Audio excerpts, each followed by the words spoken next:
Hello, everyone. Welcome to another episode of Abegwhosendme. My name is Titilayo Ekundayo. I'm the host for this podcast. If you are an entrepreneur or a wannabe entrepreneur, this is the podcast you should be listening to. Don't forget to share with your friends, refer the podcast to them, and follow us on all social media handles: LinkedIn, Facebook, Instagram. The handle is at Abegwhosendme. Today we have an interesting person in the house, and the conversation is going to be an interesting conversation.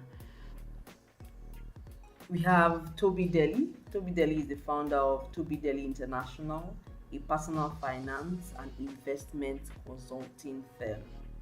He's the brain behind Lagos School of Export Management and AGX Group, a group of companies with investment in agriculture, real estate, and commodity export. He's an author and publisher.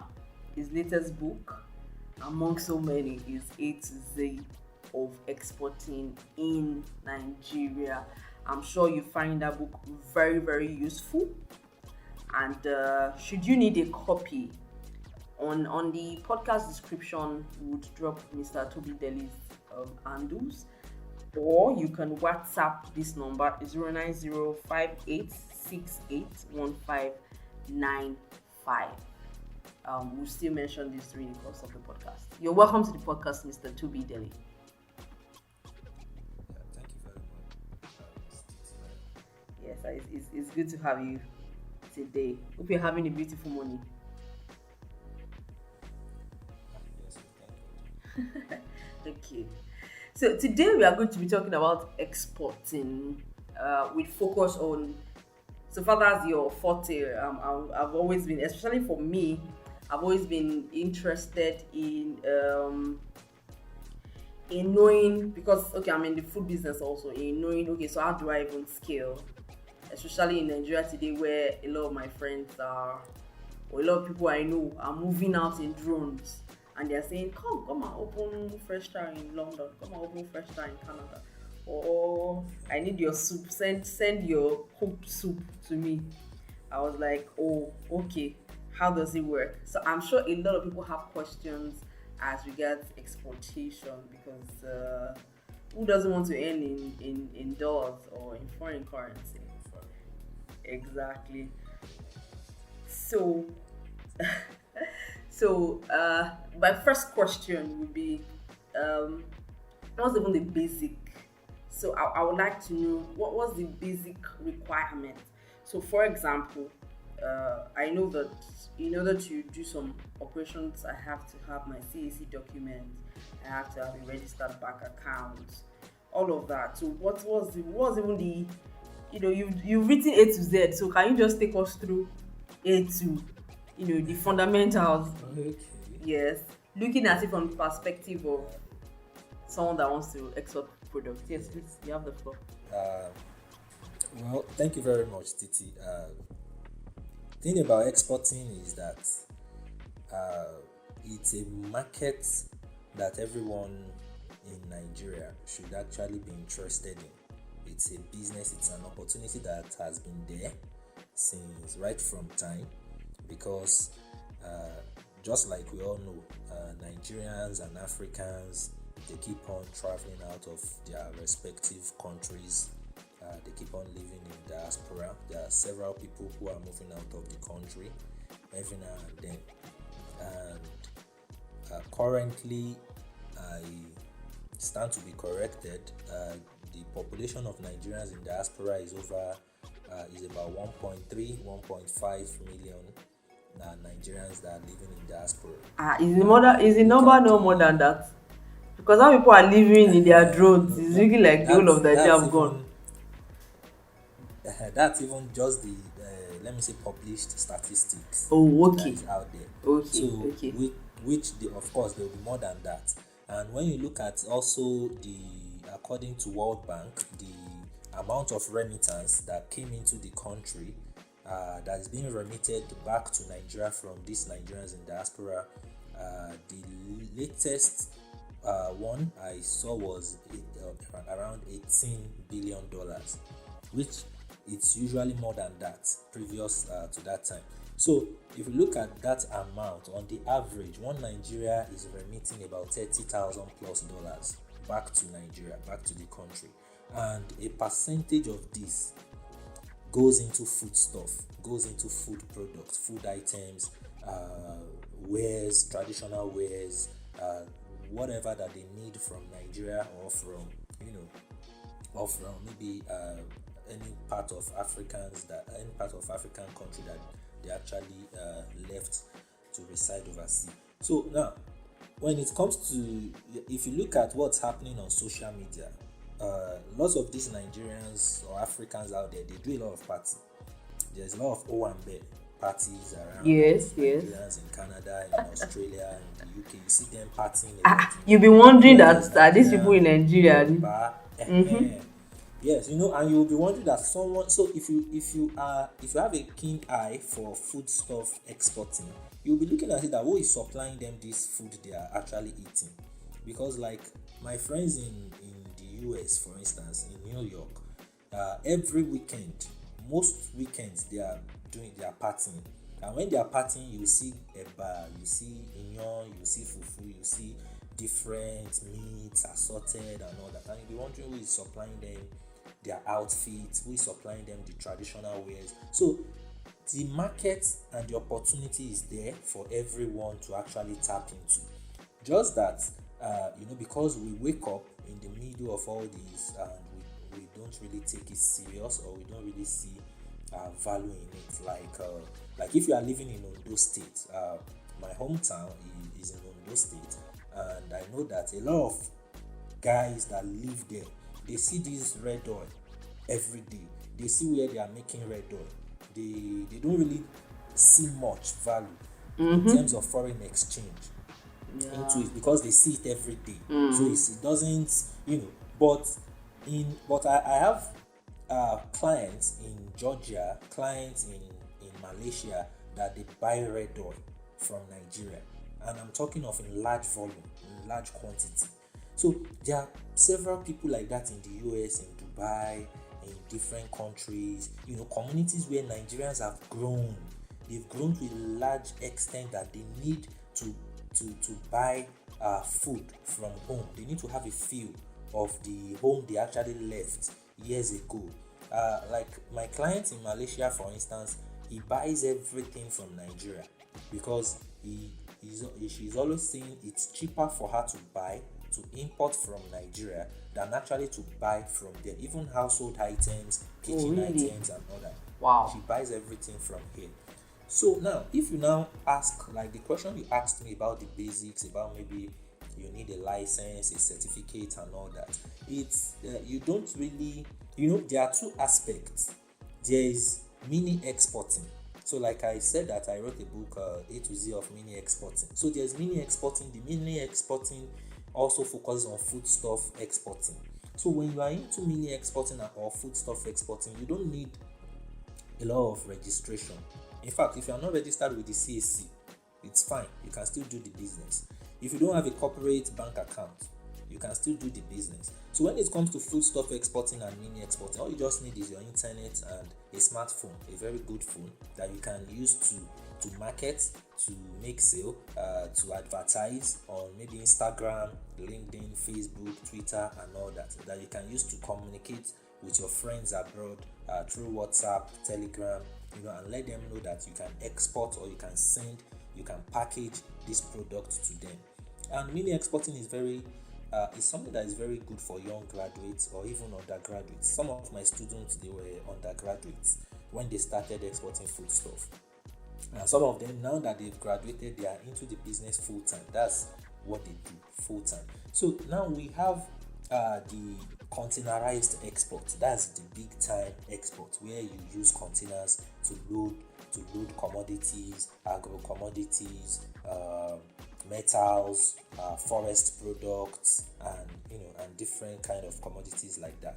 So you can load this in 20 feet container, in 40 feet container. So when you are into containerized export, you need to have a certificate, a limited liability company. You need to have a Nigeria export certificate with Nigeria Export Promotion Council. You need to have their certificate, which also Okay. serves as an export license. Okay. So once you have that and you have a corporate account, the corporate account is needed because you need to create, you need to have an account in dollars so that you can use that to accept your inflow. Whoever is importing from you has to pay you in a foreign currency, in dollars, and so that will help the Central Bank of Nigeria to monitor your NXP and things like that. So those are just the basics that one needs to have. But first thing first is understanding your environment. You understand your environment, what's happening, what are the commodities. Like in our, we have a trademarked training program called Zero to Export at Lagos School of Export Management. So in Zero to Export, one of the things we do is we break down commodities overview in Nigeria. So it's not so the average Nigerian does not understand or does not even know the commodity around him or her.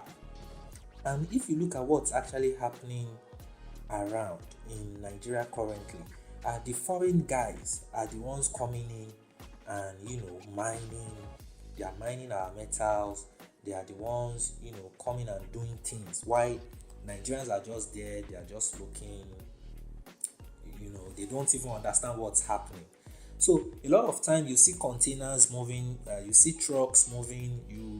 You are not even aware of what are they loading or what are they moving around, what are they selling. So the average Nigerian has to come into awareness of all these. Have to first understand the commodities that is around him or her. So it's now from there you can now say that, okay, let me select these commodities for export, or let me focus on this set of commodities, understand them to know how to export them. So those are like the basic and the fundamental things that you have to know before going into the export business. Wow, that's pretty much that's pretty interesting. And you made what used to look like a jump, something very hard. You made it look simple. Thank you for that. So you said that it's something that you said mini export is something you can start with your phone and your laptop. I'm interested. So let's look at it from this context. So I have a food business. We cook for we cook in bowls, and then people walk into the outlet to eat and all of that. And then okay, so we are looking at going into raw materials exportation. So I have a phone and I have a system and I have internet. So what are the step on step that would get what am I looking to export? That would get, I don't even know the product to start with, that would be an easy sell. That will get, at least I can say yes, so fresh child, we have successfully exported this to our fan base in Canada or in New York or something like that. Okay. Have you ever thought of, let me just go into this line. Have you ever thought of, okay, maybe packaging something like smoked catfish that will be branded fresh chow, then frozen snail, branded fresh chow. Okay, the reason I'm mentioning this, what about dried vegetables? Okay. Then spices, soup spices. Okay. We have different kind of soup spices: garlic, Ginger. ginger, curry, thyme, and all that. Branded fresh chow. So now, if we, not like you can't export, you can't send frozen soup. So, but you have to look at it from the angle of when it comes to health Okay. issues, And the freshness. quality.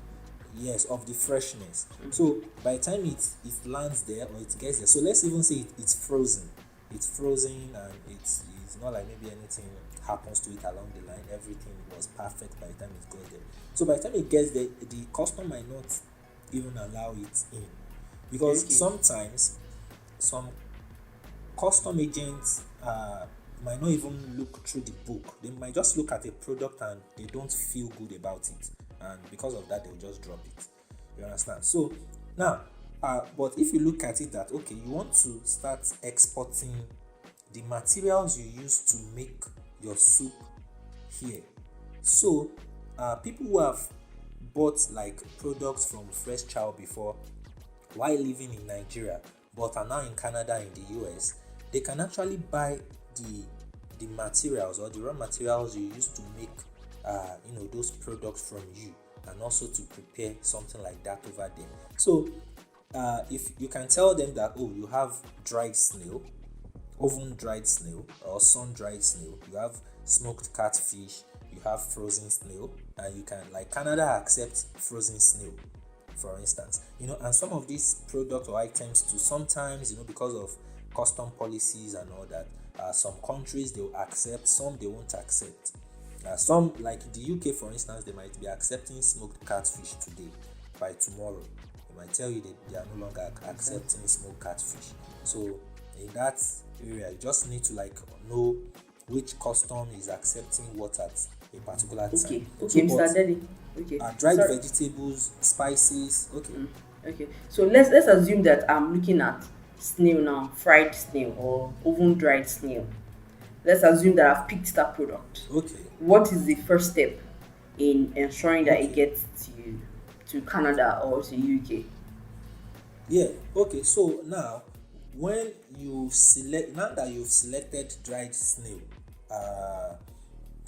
the important thing to now do is, first you have to find a way in which you have to dry that snail so that it doesn't involve smoke.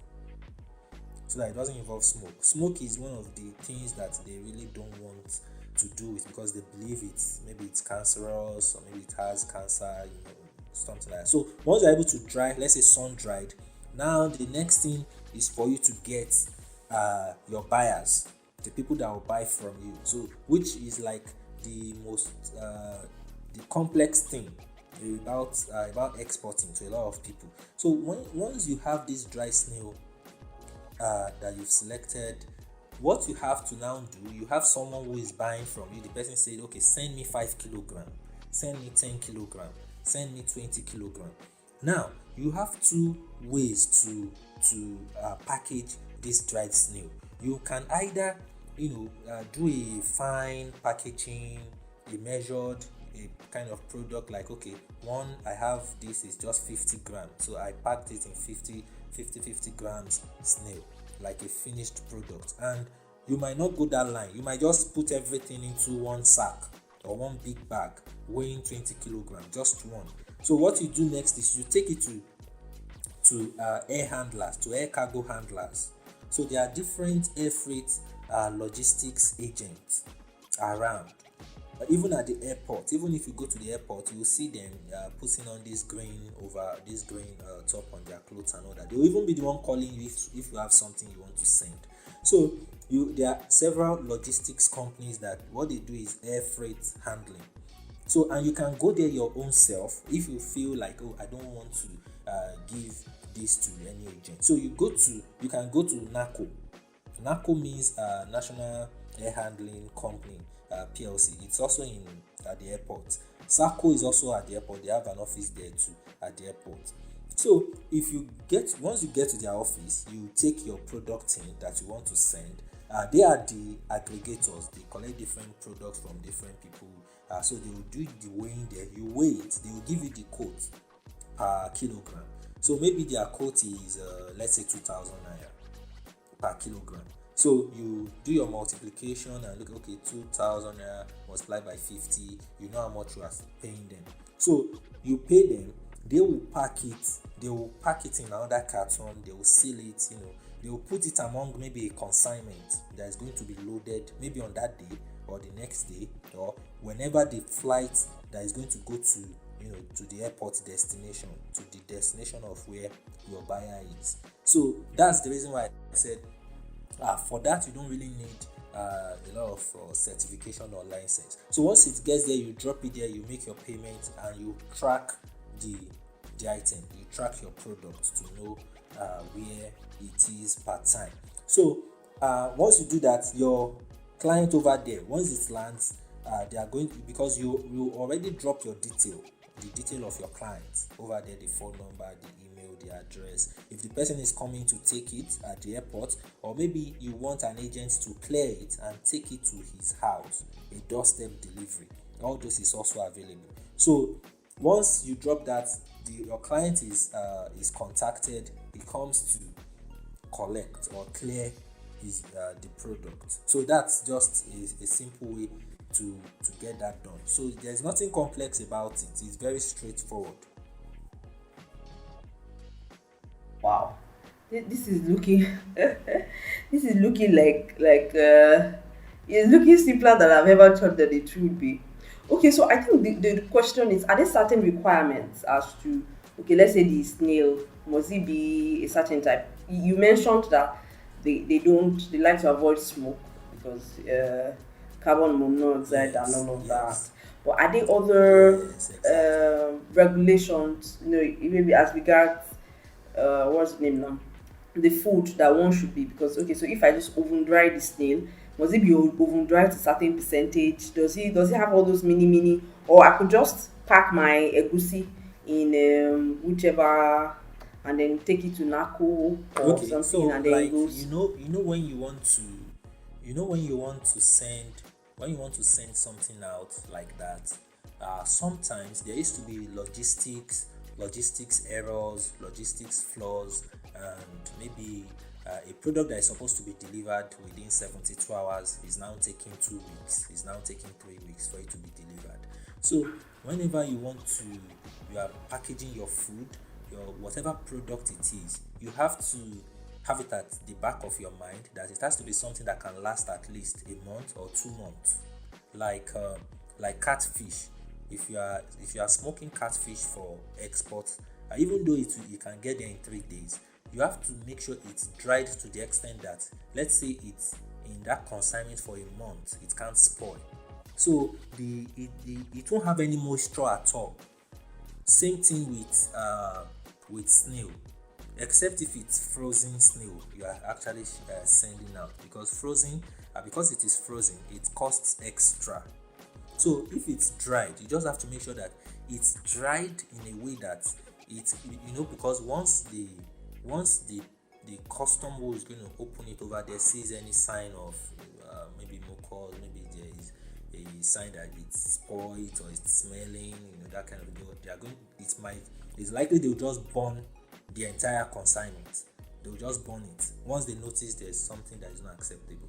So what you just make sure you do is that you want to make because when you are dealing in air freight, mini exporting like that, the agents that will look at what you want to send, the agents might just look at it, because there's a lot of people that are sending out food and all that. They might not really look at it intently to say, oh, this is acceptable, this is not acceptable. They might just be packing everything so that they can meet up with their work for that day. But you, the exporter, need to make sure that what you are sending is authentic and it can't spoil. So now let me give you an example. An example is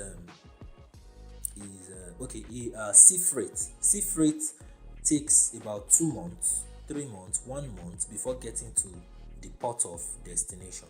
So there is this container we sent to the EU sometimes. That was last 2 years. Yes, last 2 years. There was beans in that container. By the time the container got to its destination, there was no visible weave. There was no visible weave. Just that the beans had holes on it. That's all. The custom agent just checked it under the microscope and dropped it and said no, that she's not accepting it. The second time we sent beans to that same client, that was even worst because the container for because there was some errors with the shipping companies and all that, so it took about 2 months before it got there. So there was weevil in the container, visible weevil. So the of course the customs agent, they didn't even allow the beans in at all. The third time we did it, the third time we sent beans again, it was allowed. It was allowed. The beans was fine. The beans was okay. There was no weevil. There was nothing. But our client was given a strict warning not to bring in beans into that country anymore. That should be like the last time. So where I'm going with is that, okay, so there are some products like that you just have to be able to calculate the length of time that it will take. So one of the research or one of the planning you do ahead of time before going fully into exporting is to try to do your own your own proper research into what you want to send. Like the EU, for instance, they have different standard measures for some particular products, like maybe shea butter. Yes, like maybe shea butter, like maybe honey. So those kind of standard measures, if you don't meet them, your product will still get there and it might still be accepted. But when you want to, because it will still be accepted because it's mini, it's small scale, very small.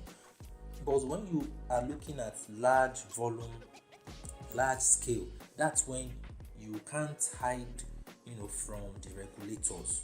Now at that time, you have to show them different certificates, different licenses, a lot of it. But for this small scale export, you have to be the one to make sure that what you are sending to them, like your egusi, for instance, the egusi might be sealed inside a nylon. After you are sure that it's very dried and maybe you've already grounded it. If it has been grounded and all that, you might actually seal it up inside a container, inside a plastic container, before actually sending it. If it's dried fish, if it is dried pepper and all that, and there are some products that that those products, for it not to spoil early, maybe you have to add little salt to it. For some, maybe you have to add a little pepper, to preserve it, to make sure that it doesn't spoil early. So those are just the measures you put into mini exporting. So, Mr. Delly, if I must ask, what's the difference between mini and scale? What makes something mini and what makes it a large scale?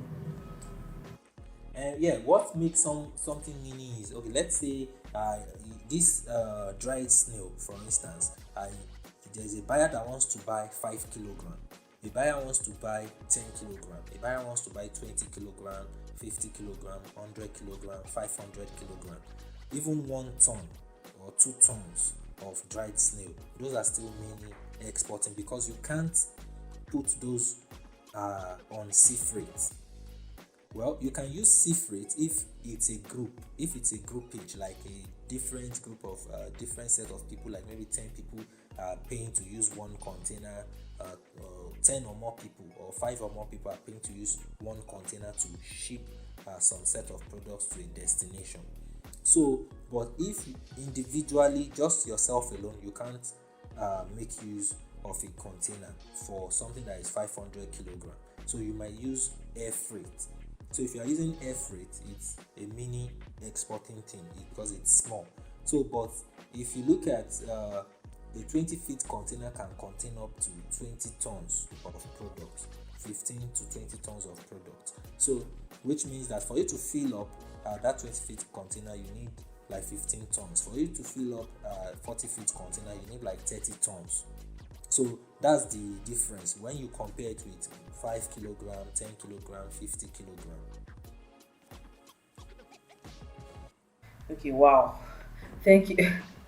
It's almost 30 minutes already, and we've not even scratched the surface of exporting. But at least you've one of the very many things that I have picked from this conversation is that it's something that is achievable. It's something that you don't have to break the bank. Yes. It's just so I think my question, yeah. So two questions really is, do we have people? Let's say for the first time, I just want somebody to handhold me. to from start to Okay. finish and all of that? Do we have? We know that you run a consulting firm. Is this something that you can do, or do we have agencies that would unload you from start to finish before Ye- you now become a well, boss yes. by What yourself? we do a lot of one-on-one coaching.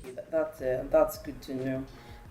Okay, on the final note, what will you to a lot of people that are looking at exporting? So today our focus was on food. I guess that is the procedure would be almost the same for products too. I'm not sure, but what are the few tips you like to leave us with that you like us Okay, to okay. go on with, Well, and then we look forward to inviting you next time to scratch the surface even more because it's almost like we've never scratched the surface at all. okay. Okay, well, for entrepreneurs or for okay, let me say for entrepreneurs that want to, maybe they are already they have their own food products. We have entrepreneurs that maybe they are packaging gari, they are packaging red oil, they're already packaging a food product here and they are selling. It's not like they are not selling, but they are just looking towards expanding their brand. They are out there overseas. Well, they, they just need to make sure that they get their target audience right over there, and the place where there is a lot of where the concentration of Nigerians are. So you don't need to market to everybody, you just need maybe a particular environment or community.